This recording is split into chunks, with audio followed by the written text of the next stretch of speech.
Hai, perkenalkan nama saya Dr. Kiki Dian Lestari. Pada video kali ini saya akan menjelaskan tentang inlay, khususnya tentang preparasi inlay.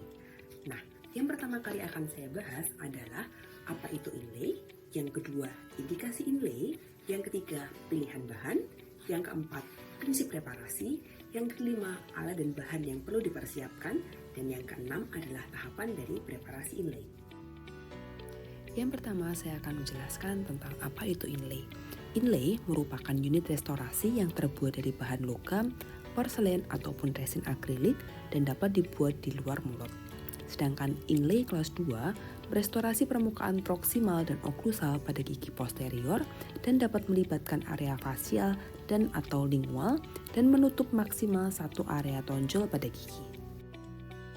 Nah, setelah kita mengetahui apa itu inlay, kita perlu mengetahui kasus-kasus apa yang dapat menjadi indikasi untuk pembuatan inlay. Yang pertama adalah gigi yang telah mengalami kehilangan struktur yang luas namun belum melibatkan tonjol pada gigi.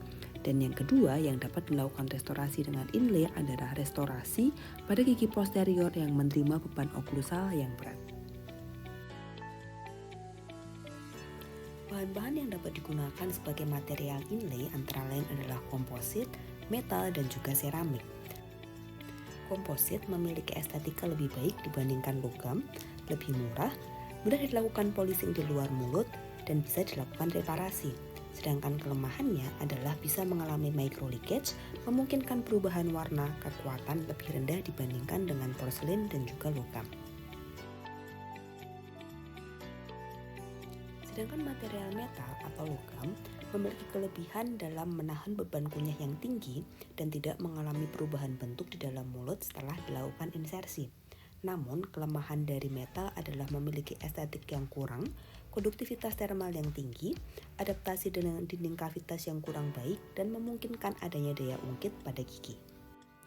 Material terakhir yang akan kita bahas pada video ini adalah seramik.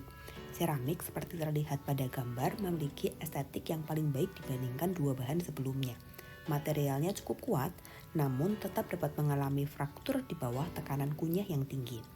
Kekuatannya sangat dipengaruhi oleh kualitas bonding. Tahan terhadap keausan namun tetap dapat menyebabkan adanya aus pada gigi antagonisnya, terutama jika ada permukaan yang kasar. Selanjutnya, kita akan membahas tentang preparasi inlay. Sebelum melakukan preparasi, perlu diingat apa saja prinsip-prinsip yang harus didapatkan, yaitu outline form, resistant form, retention form, dan juga resilience form. Occlusal outline form dari preparasi inlay berakhir pada area embrasur gingival pada arah bukal dan lingual. Pada preparasi inlay, harus didapatkan preparasi proksimal dalam bentuk box dengan jarak terhadap gigi sebelahnya sekitar 0,5 mm pada proksimal. Retensi pada preparasi inlay didapatkan dari bentuk box proksimal dengan tetap memperhatikan ketebalan material yang dapat diletakkan pada preparasi inlay tersebut. Dovetail juga harus dibuat untuk menambah retensi.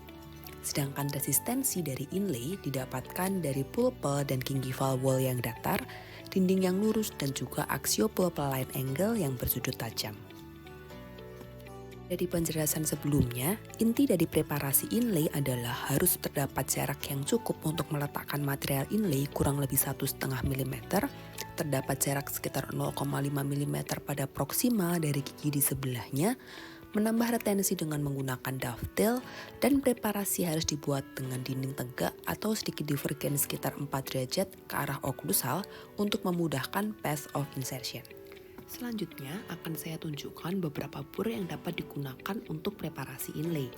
Yang pertama, tentu harus dipersiapkan tungsten carbide bur untuk membersihkan semua jaringan karies. Saat melakukan restorasi, tentunya harus diperhatikan semua jaringan karies telah dibersihkan untuk memastikan tidak adanya karies sekunder setelah pemasangan inlay. Bur diamond fissure flat end digunakan untuk membentuk dinding preparasi dan memperdalam dasar kavitas. Bur ini juga digunakan untuk membentuk axiopulpal angle pada preparasi sehingga didapatkan retensi dan resistensi yang baik. Sedangkan bur diamond tapered digunakan untuk memisahkan area proksimal sehingga didapatkan jarak sekitar 0,5 mm dari gigi di sebelahnya. Karena bentuk yang cukup tipis, bur ini dapat dijadikan opsi untuk menjangkau area proksimal dan selanjutnya dilanjutkan dengan menggunakan bur visor flat end untuk membentuk sudut preparasi. Bur finishing yang digunakan dapat berupa bur visor finishing pita kuning. Bur ini digunakan untuk memastikan tidak ada area yang tajam dan kasar dan dapat pula digunakan untuk membentuk bevel.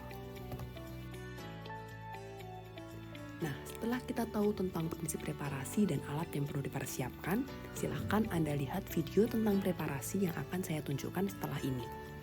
Setelah dilakukan pembersihan jaringan karies dengan bur bulat dan tungsten carbide bur, dapat dilakukan pembentukan box proksimal dan pembentukan axial pulpal line angle dengan menggunakan flat end visor diamond bur. Box proksimal dibentuk dengan menggerakkan bur ke arah pupil dan lingual dan preparasi dibuat divergen sekitar 4 derajat ke arah occlusal. Setelah dilakukan preparasi box, lakukan pengecekan pada area proksimal dan pastikan terdapat jarak sekitar 0,5 mm dengan gigi di sebelahnya. Selalu ingat untuk melakukan preparasi dengan menggunakan isolasi rubber dam dan water coolant untuk mengurangi panas berlebih pada gigi. Selain itu, untuk mendapatkan preparasi yang lebih presisi, gunakan finger rest untuk menstabilkan posisi tangan selama preparasi.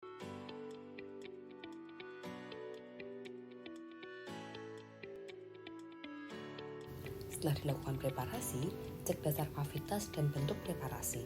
Apakah sudah terbentuk sudut yang tajam, ataukah terdapat undercut pada preparasi dengan menggunakan sonde.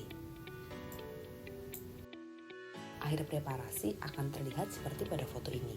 Pastikan juga retensi tambahan dari dovetail terbentuk pada preparasi kalian.